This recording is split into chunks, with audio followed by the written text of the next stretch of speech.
जय शिव गोरक्ष। प्रिय श्रोताओं, आप सुन रहे हैं वाल्मीकि रामायण और वाल्मीकि रामायण का आज सुनेंगे भाग 160 तथा उत्तरकांड का भाग 24। पिछले भाग में आपने सुना कि श्री रामचंद्र जी ने अपने भाइयों के साथ बैठकर विचार विमर्श करने के पश्चात ये संकल्प लिया कि सीता को वनों में छोड़ देना चाहिए और लक्ष्मण को आदेश दिया कि कल सुबह सीता को लेकर गंगे के तट पर छोड़कर आना है। अब इससे एक आगे की कथा इस भाग 160 में सुने।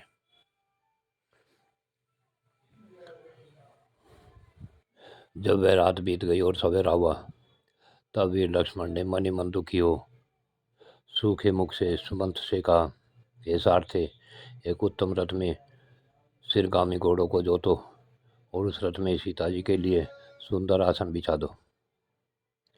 मैं महाराज की आज्ञा से सीता देवी को पुनकर्मा महर्षियों के आश्रम पर पहुंचा दूंगा। तब सुमंत्र बहुत अच्छा कहकर तुरंत ही उत्तम घोड़ों से जुता हुआ एक सुंदर रथ ले आए। उसे सुमित्रा कुमार से बोले, प्रभु, ये रथ आ गया। तब वीर लक्ष्मण ने सीता जी के पास जाकर कहा, हे देवी, आपने महाराज से मुनियों के आश्रमों पर जाने के लिए वर मांगा था और महाराज को आपको आश्रम पर पहुंचाने के लिए प्रतिज्ञा की थी। हे देवी विजय कुमारी, उस बातचीत के अनुसार मैं राजा की आज्ञा से शीघ्र ही गंगा तट पर ऋषियों के सुंदर आश्रमों तक चलूंगा और आपको मुनिजन सेवित वन में पहुंचाऊंगा। महात्मा लक्ष्मण से ऐसा कहने पर विजय नंदिनी सीता को अनुपम हर्ष प्राप्त हुआ। वे चलने को तैयार हो गई। बहुमूल्य वस्त्र और नाना प्रकार के रतन लेकर वे देवी सीता वन की यात्रा के लिए उद्यत हो गई। वो लक्ष्मण से बोली, ये सब बहुमूल्य रत्न, वस्त्र, आभूषण और नाना प्रकार के रतन धन मैं मुनि पत्नियों को दूंगी। लक्ष्मण ने बहुत सत्ता कहकर मित्रेश कुमारी सीता को रथ पर चढ़ाया और श्री रघुनाथ जी की आज्ञा को ध्यान में रखते हुए उस तेज घोड़ों वाले रथ पर चढ़कर वे वन की ओर चल दिए। उस समय सीता ने लक्ष्मीवर्धन लक्ष्मण से कहा, रघुनंदन, मुझे बहुत से अपशकुन दिखाई देते हैं। आज मेरी दाईं आँख फड़कती है और मेरे शरीर में कंप हो रहा है। हे लक्ष्मण, मैं अपने हृदय को अवस्था अस्वस्था देख रही हूँ। मन में बड़ी उत्कंठा हो रही है और मेरी अधीरता पराकाष्ठा को पहुंच हुई है। विशाल लोचन लक्ष्मण, मुझे पृथ्वी सोनी सी दिखाई देती है। तुम्हारे भाई कुशल से रहे। ऐसा कहते हुए सीता ने हाथ जोड़कर देवताओं से प्रार्थना की। सीता की बात सुन लक्ष्मण ने सिर झुकाकर उन्हें प्रणाम किया और ऊपर से प्रसन्न और मुरझाए हृदय से कहा, सबका कल्याण हो। उसके पश्चात गोमती के तट पर पहुंचकर एक आश्रम में उन सब ने रात बिताई। फिर प्रातःकाल उठकर सुमित्रा कुमार ने सारथी से कहा, सारथी, जल्द रथ जोतो। आज मैं भगीरथी के जल को सिर पर धारण करूंगा।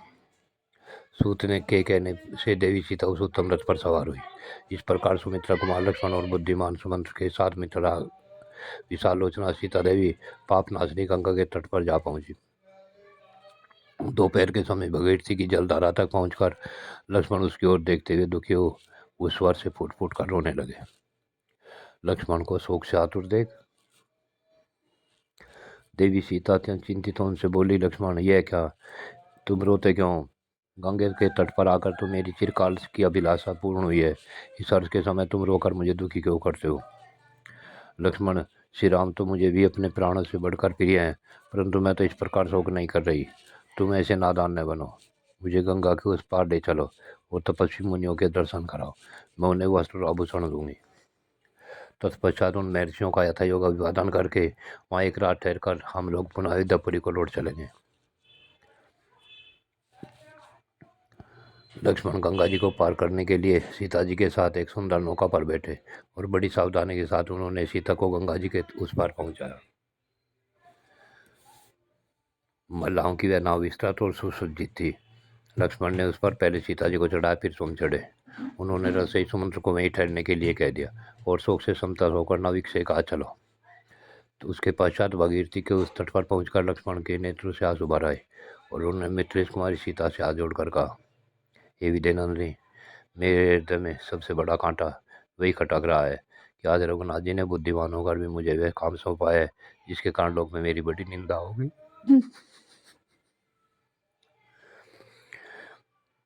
इस दशा में यदि मुझे मृत्यु के समान यंत्रणा प्राप्त होती है अथवा मेरी साक्षात मृत्यु ही हो जाती तो वह मेरे लिए परम कल्याणकारी होती,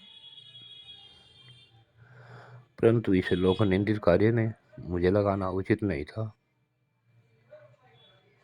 हे देवी, आप परेशान हो, मुझे कोई दोष न दे। ऐसा कहकर हाथ जोड़े लक्ष्मण पृथ्वी पर गिर पड़े। लक्ष्मण हाथ जोड़कर रो रहे हैं और अपनी मृत्यु चाह रहे हैं। यह देखकर सीता देवी अत्यंत दुखी हो उठी और लक्ष्मण से बोली, लक्ष्मण यह क्या बात है, मैं कुछ समझ नहीं पाती हूँ, ठीक ठीक बताओ, महाराज कुशल से तो है ना?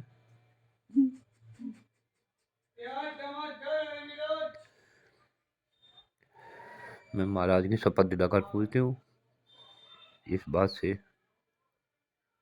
तुम्हें इतना संताप हो रहा है? वे सब तुम मुझे बताओ, मैं इसके लिए तुम्हें आज्ञा देती हूँ। विजयनंदिनी किस प्रकार प्रेरित करने पर लक्ष्मण दुखी मन से नीचे मुँह किए अश्रु गदगद कंठ द्वारा इस प्रकार बोले, हे देवी,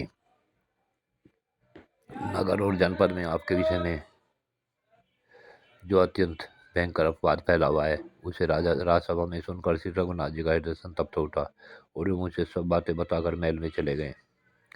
देवी, राजा श्री राम ने जिन अपवाद वचनों को दुख न सह सकने के कारण अपने हृदय में रख लिया है उन्हें मैं आपके सामने क्या बता कैसे सकता हूँ, इसलिए मैंने उनकी चर्चा छोड़ दी है।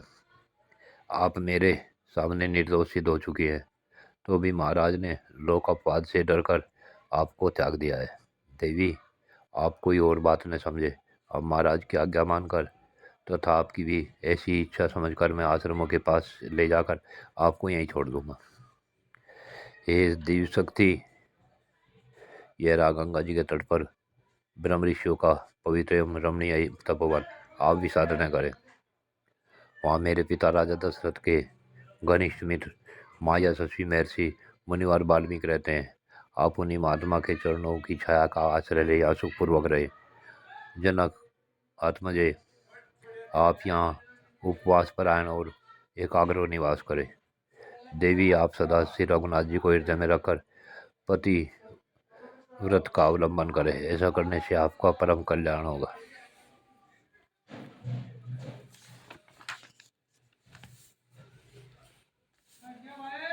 लक्ष्मण जी का एक कठोर वचन सुन जनक किशोरी सीता को बड़ा दुख हुआ। वे मूर्छित होकर पृथ्वी पर गिर पड़ी। 2 घड़ी तक उन्हें होश नहीं हुआ। उनके नेत्रों से आंसुओं की धारा बहती रही। फिर होश में आने पर जनक किशोरी दीनवाणी में लक्ष्मण से बोली, लक्ष्मण, निश्चय ही विधाता ने मेरे शरीर को केवल दुख भोगने के लिए रचा है, इसलिए आज सारे दुखों का समूह मूर्तिमान होकर मुझे दर्शन दे रहा है। मैंने पूर्व जन्म में कौन सा ऐसा पाप किया था अथवा किसका इस तरह से बिछो कर आया था जो शुद्ध आचरण वाली होने पर भी महाराज ने मुझे त्याग दिया है। ये लक्ष्मण, पहले मैंने वनवास के दुख में पड़कर भी उसे सहकर श्री राम के चरणों का अनुसरण करते हुए आश्रम में रहना पसंद किया था, किंतु सोम अम्मा अकेली प्रियजनों से रही तो किस तरह आश्रम में भी निवास करूंगी और दुख में पड़ने पर किससे अपना दुख कहूंगी। पर वो यदि मुनिजन मुझसे ये पूछेंगे कि महात्मा रघुनाथ जी ने किस अपराध पर तुम्हें त्याग दिया है तो मैं उन्हें अपना कौन सा अपराध बताऊंगी। हे लक्ष्मण, मैं अपने जीवन को अभी गंगा जी में के जल में विसर्जन कर देती, किंतु इस समय ऐसा भी नहीं कर सकूंगी क्योंकि ऐसा करने से मेरे पतिदेव का राजवंश नष्ट हो जाएगा।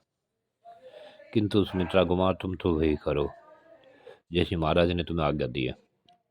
तुम मुझ दुखिया को यहाँ छोड़कर महाराज की आज्ञा के पालन में सिर स्थिर रहो और मेरी ये बात सुनो। मेरी सब सासुओं को समान रूप से हाथ जोड़कर मेरी ओर से उनके चरणों में प्रणाम करना, साथ ही महाराज के भी चरणों में मस्तक नवाकर मेरी ओर से उनकी कुशल पूछना। लक्ष्मण, सुमंतपुर की सभी वंदनीय स्त्रियों को मेरी ओर से प्रणाम करके मेरा समाचार उन्हें सुना देना, तथा जो सदा धर्म पालन के लिए सावधान रहते हैं उन महाराज को भी मेरा ये संदेश सुना देना। रघुनंदन, वास्तव में तो आप जानते ही हैं कि सीता शुद्ध चरित्रा है, सर्वदा ही आपके हित में तत्पर रहती है और आपके प्रति परम प्रेम भक्ति रखने वाली है। वीर, आपने आपिया से डरकर ही मुझे त्यागा है। अतः लोगों से आपकी जो निंदा हो रही है अथवा मेरे कारण जो अपवाद फैला रहा है उसे दूर करना मेरा भी कर्तव्य है, क्योंकि मेरे पास आश्रय आप ही हैं। लक्ष्मण, तुम महाराज जी से कहना कि आप धर्मपूर्वक बड़ी सावधानी से रहकर पूर्ववासियों के साथ वैसा ही बर्ताव करें जैसा अपने भाइयों के साथ करते हैं। यही आपका परम धर्म है और इसी से आपको परम उत्तम यश की प्राप्ति हो सकती है। मेरी ओर से सारी बातें तुम रघुनाथ जी से कहना। और आज तुम भी मुझे देख जाओ, मैं इस समय ऋतु काल का उल्लंघन करके गर्भवती हो चुकी हूँ। सीता के इस प्रकार कहने पर लक्ष्मण मन ही मन बहुत दुखी हो गए।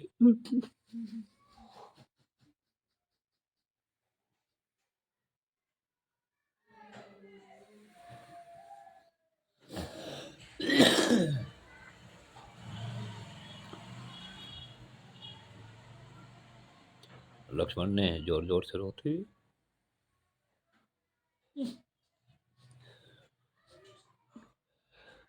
देवी सीता की परिक्रमा की।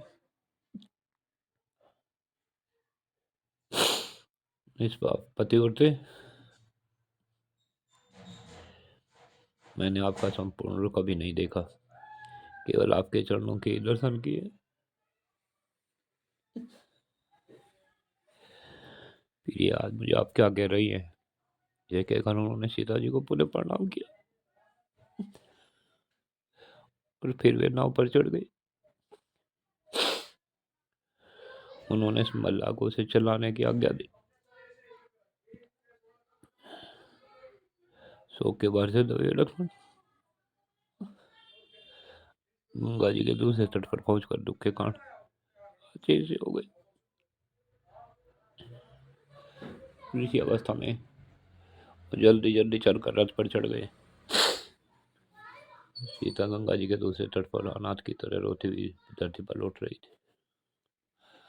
लक्ष्मण बार बार मुंह घुमाकर उनकी ओर देखते चले गए।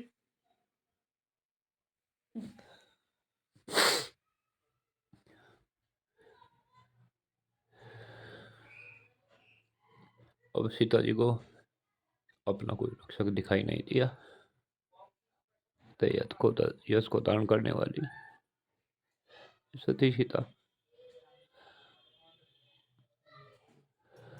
दुख के भारी भार से दबकर जोर जोर से रोने लगी।